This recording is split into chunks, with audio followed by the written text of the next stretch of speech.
Ayo. Assalamualaikum warahmatullahi wabarakatuh. Selamat pagi semuanya. Yang kami hormati Bapak Bagus Karismawan, SSI MAB, selaku dosen pengampu mata kuliah Manajemen Informasi Sistem. Pada kesempatan kali ini, kami dari kelompok 4 akan mempresentasikan materi kami, yaitu tentang infrastruktur IT and emerging technologies. Baik, sebelum masuk ke dalam materi, izinkan kami untuk memperkenalkan diri terlebih dahulu. Boleh di next. Yang pertama ada saya sendiri, yaitu Muhammad Zidan dengan NIM 17076-23022. Dilanjut oleh teman saya, yaitu Nurul Rizky Hasanah, dan yang terakhir ada Vera Angelita. Boleh di next.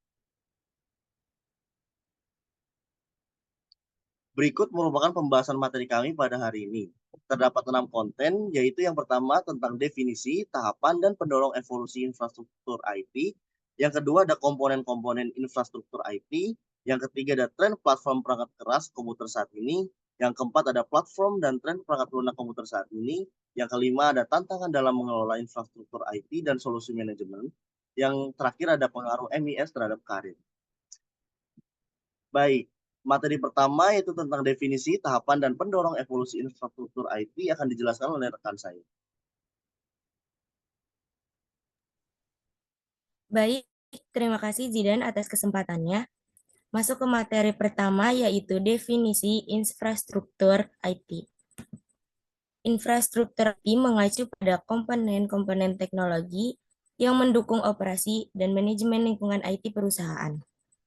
Mencakup pada perangkat keras, perangkat lunak, jaringan, fasilitas, dan layanan yang diperlukan untuk mengembangkan, menguji, memberikan, memantau, mengendalikan, serta mendukung layanan IT. Selanjutnya, ada tahapan dan pendorong evolusi. Pada tahapan, yaitu ada era mainframe dari tahun 1959 sampai 1981, yaitu komputasi terpusat dengan terminal. Yang kedua, ada era PC dari 1981 sampai 1994, yaitu komputasi terdistribusi dengan PC individual. Yang ketiga, ada era klien atau server dari 1983 sampai 1995, yaitu jaringan PC terhubung ke server bersama. Yang keempat, ada era enterprise internet computing dari 1995 sampai pada saat ini, yaitu konektivitas internet, e-commerce, dan aplikasi web. Yang kelima, ada era cloud computing dari tahun 2000 sampai pada saat ini, yaitu layanan berbasis internet yang dapat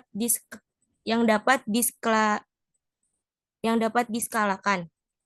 Dan yang terakhir yaitu ada era mobile dari tahun 2010 sampai saat ini, yaitu konektivitas perangkat mobile dan Internet of Things. Selanjutnya ada pendorong evolusi. Yang pertama ada kemajuan teknologi, yang dimana peningkatan kecepatan prosesor, kapasitas penyimpanan, dan bandwidth jaringan. Yang kedua yaitu penurunan biaya, yang dimana harga perangkat keras dan perangkat lunak yang semakin terjangkau. Yang ketiga yaitu standarisasi platform, yang dimana adopsi standar industri untuk hardware, software, dan protokol jaringan. Yang keempat, tuntutan bisnis, yang dimana kebutuhan akan efisiensi, produktivitas, dan inovasi yang lebih tinggi. Yang kelima, ada globalisasi, yang dimana kebutuhan akan konektivitas global dan kolaborasi lintas batas. Dan yang terakhir, ada keamanan dan regulasi, yang dimana peningkatan fokus pada keamanan data dan kepatuhan terhadap regulasi. Selanjutnya, ada komponen-komponen utama infrastruktur IT, yang meliputi perangkat keras komputer atau komputer hardware. Lalu yang kedua ada perangkat lunak atau software. Yang ketiga ada teknologi penyimpanan data. Yang keempat teknologi jaringan dan telekomunikasi. Yang kelima, platform database. Yang keenam, layanan platform dan integrasi. Yang ketujuh, keamanan IT. Dan yang kedelapan, manajemen dan tata kelola IT. Selanjutnya akan dijelaskan oleh rekan saya yang lainnya. Oke, baik. Selanjutnya saya akan menjelaskan tentang tren platform perangkat keras komputer saat ini. Nah, di era globalisasi saat ini, zaman semakin berkembang, khususnya teknologi yang semakin canggih. Di sini terdapat 8 tren platform perangkat keras atau hardware. Yang pertama ada di mobile digital platform. Yang kedua ada consumerization of IT and BYOD. Terus ada virtualization, autonomic computing, cloud computing, green computing, dan yang terakhir ada high performance and power saving processors. Boleh di next.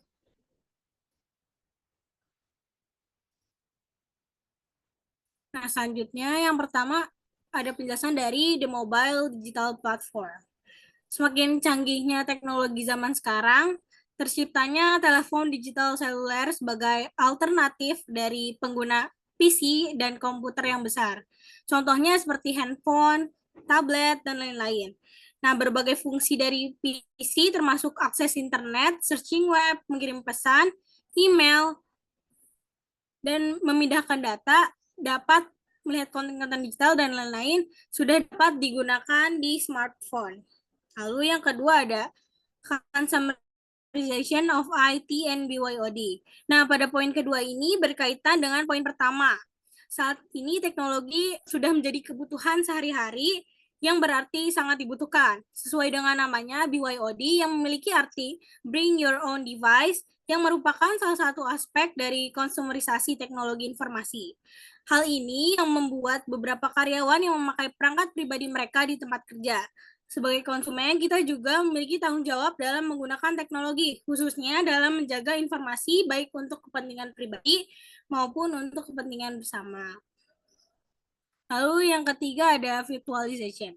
Virtualisasi adalah proses memungkinkan kita menggunakan sumber daya komputasi tanpa terbatas secara fisik maupun geografis. Dengan virtualisasi, satu perangkat fisik seperti server dapat diubah menjadi beberapa perangkat visual. Virtualisasi server sering digunakan untuk menghemat biaya teknologi. Karena satu mesin fisik bisa menampung banyak sistem yang juga memudahkan pengelolaan perangkat keras secara terpusat dan efisien. Boleh di next.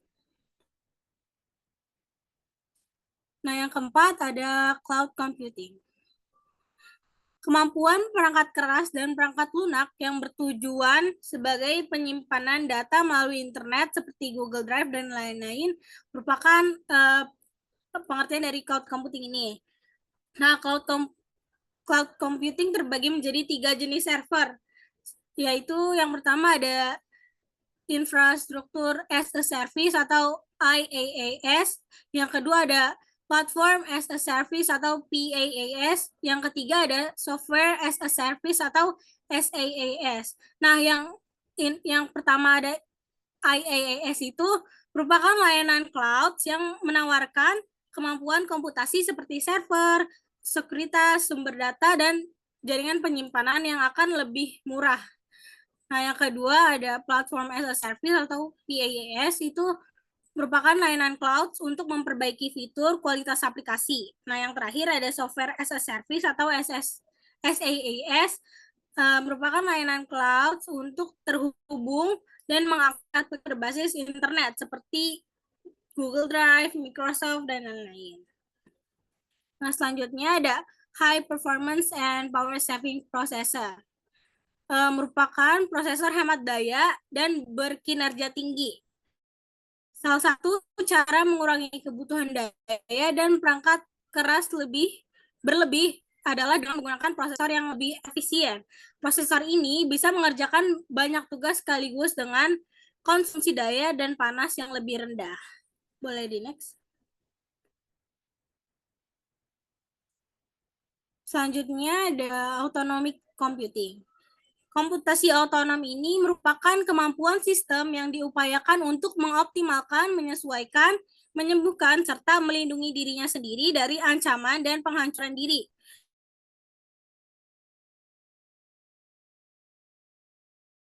Baru dan tetap terjaga.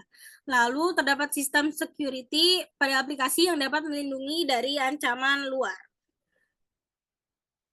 Nah, selanjutnya ada grid computing.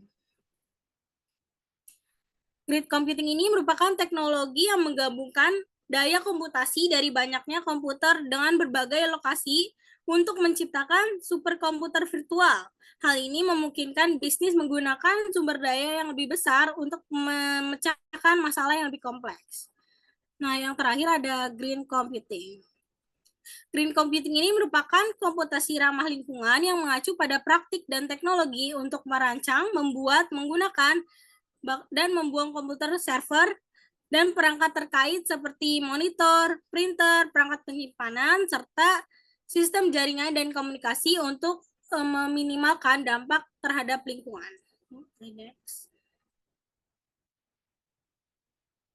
Nah, untuk platform dan tren perangkat lunak komputer akan dilanjutkan oleh rekan saya.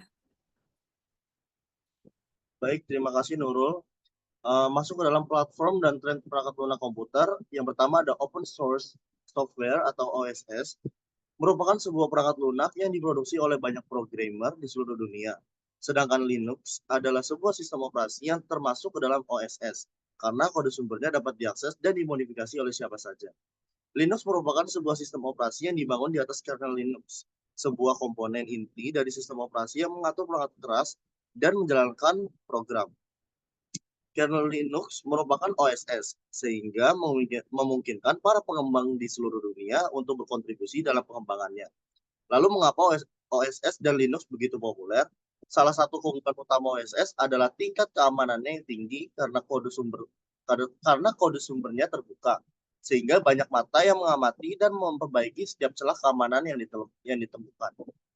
Lalu OSS juga umumnya dapat digunakan secara gratis. Pengguna tidak perlu membayar lisensi untuk menggunakan atau memodifikasi perangkat lunak ini.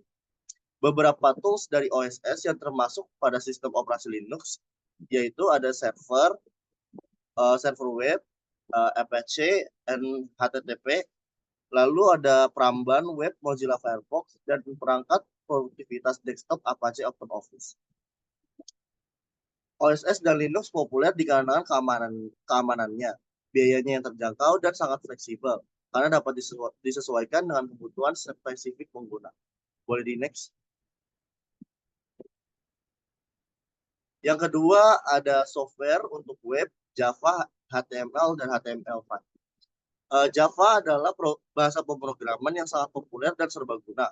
Salah satu keunggulan utama Java yaitu prinsipnya write once and run anywhere, yang artinya kode Java yang ditulis di satu platform seperti Windows dapat langsung dijalankan di platform lain seperti Linux dan macOS tanpa perlu diubah atau dikompilasi ulang. Ini berkat adanya Java Virtual Machine yang bertindak sebagai perantara antara kode Java dan sistem operasi. Fleksibilitas Java membuatnya sangat cocok untuk membangun berbagai macam aplikasi, mulai dari aplikasi desktop, aplikasi web, hingga aplikasi mobile. Selain itu, Java juga dikenal dengan komunitas pengguna yang sangat besar, sehingga memudahkan para programmer untuk menemukan solusi dan dukungan ketika menghadapi masalah. Lalu ada Hypertext Markup Language atau HTML. Adalah bahasa deskripsi halaman yang menentukan bagaimana teks, grafik, video, dan suara ditempatkan pada halaman web dan untuk membuat tautan ke halaman web dan objek lainnya. HTML5 adalah versi terbaru dari HTML yang memiliki banyak fitur baru yang lebih modern dan peningkatan kinerja. Boleh di next. Lalu ada layanan web dan arsitektur berorientasi layanan. Layanan web adalah unit-unit kecil dari sebuah aplikasi yang memiliki tugas spesifik.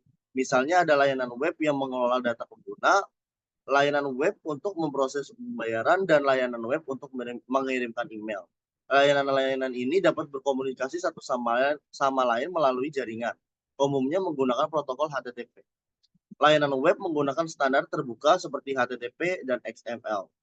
Lalu ada service oriented architecture atau arsitektur berorientasi layanan. Merupakan sebuah pendekatan dalam pengembangan perangkat lunak yang membagi aplikasi menjadi layanan-layanan yang lebih kecil dan memiliki fungsinya sendiri. Setiap layanan memiliki fungsi spesifik dan dapat terhubung dengan layanan lainnya melalui jaringan. Dalam SOA ini, sebuah aplikasi besar dibagi menjadi layanan-layanan yang lebih kecil. Setiap layanannya memiliki fungsi spesifik dan dapat bekerja secara mandiri. Misalnya dalam sebuah aplikasi e-commerce, kita bisa memiliki layanan untuk mengelola produk, layanan untuk memproses pembayaran, juga layanan untuk mengirimkan email notifikasi dan sebagainya. Boleh di next. Yang terakhir ada outsourcing perangkat lunak dan layanan cloud. Outsourcing perangkat lunak adalah praktik di mana sebuah perusahaan memutuskan untuk menyerahkan sebagian atau seluruh tanggung jawab pengembangan, pemeliharaan, atau pengelolaan perangkat lunaknya kepada pihak ketiga. Pihak ketiga ini bisa berupa perusahaan konsultan IT, perusahaan pengembang perangkat lunak, atau bahkan freelancer. Lalu ada layanan cloud, yaitu adalah model pengiriman layanan komputasi melalui internet. Bayangkan layanan cloud sebagai sebuah data raksasa yang dapat Anda akses kapan saja dan di mana saja melalui internet. Anda dapat menyewa berbagai macam sumber daya komputasi seperti server, penyimpanan, database, dan perangkat lunak sesuai dengan kebutuhan Anda. Oke, materi selanjutnya akan dijelaskan oleh rekan saya. Baik, terima kasih Zidan atas waktunya. Selanjutnya saya akan melanjutkan mengenai tantangan dalam mengelola infrastruktur dan solusi manajemennya. Yang pertama ada menghadapi perubahan platform infrastruktur. Yang kedua ada manajemen dan tata kelola. Yang ketiga yaitu ada model gaya kompetitif untuk investasi infrastruktur IT. Dan yang terakhir yaitu melakukan investasi infrastruktur dengan bijak. Boleh di next.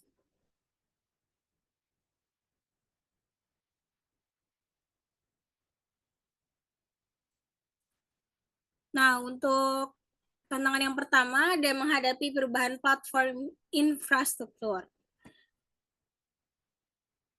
Salah satu isu yang sudah cepatnya perkembangan teknologi yang membuat perusahaan harus siap untuk terus beradaptasi dengan perkembangan teknologi.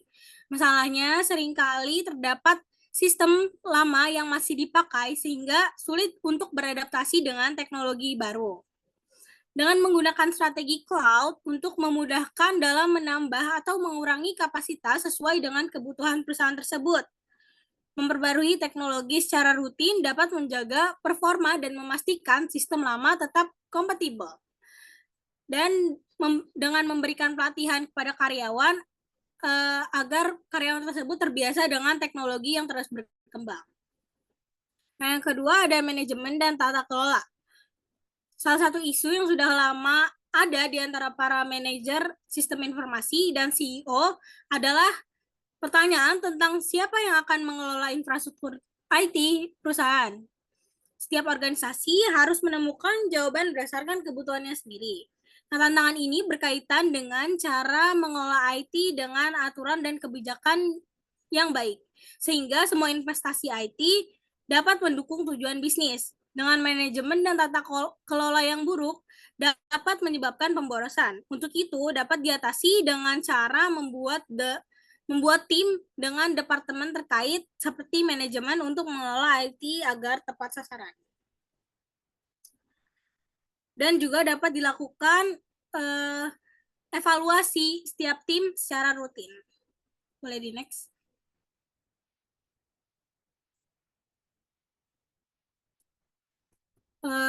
Yang ketiga, tantangan yang ketiga ada melakukan investasi infrastruktur dengan bijak. Tantangan ini berkaitan dengan bagaimana membuat keputusan yang tepat soal kapan dan bagaimana harus berinvestasi di infrastruktur IT. Kesalahan dalam investasi bisa mengakibatkan kerugian.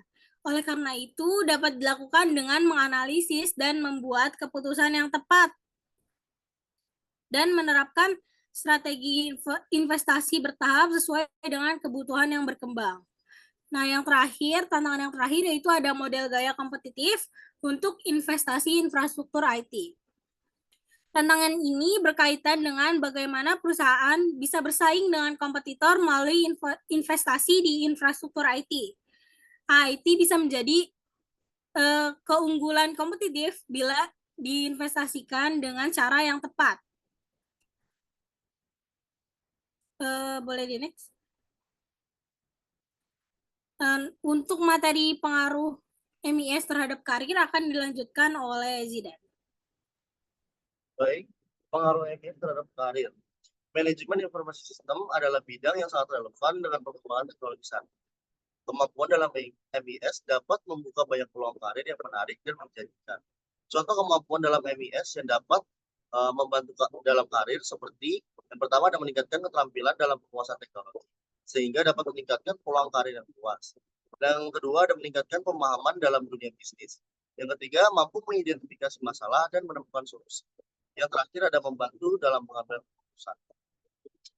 Baik, sekian materi dari kelompok kami. Kurang lebihnya mohon maaf. Wabillahi taufiq wal hidayah. Wassalamualaikum warahmatullahi wabarakatuh.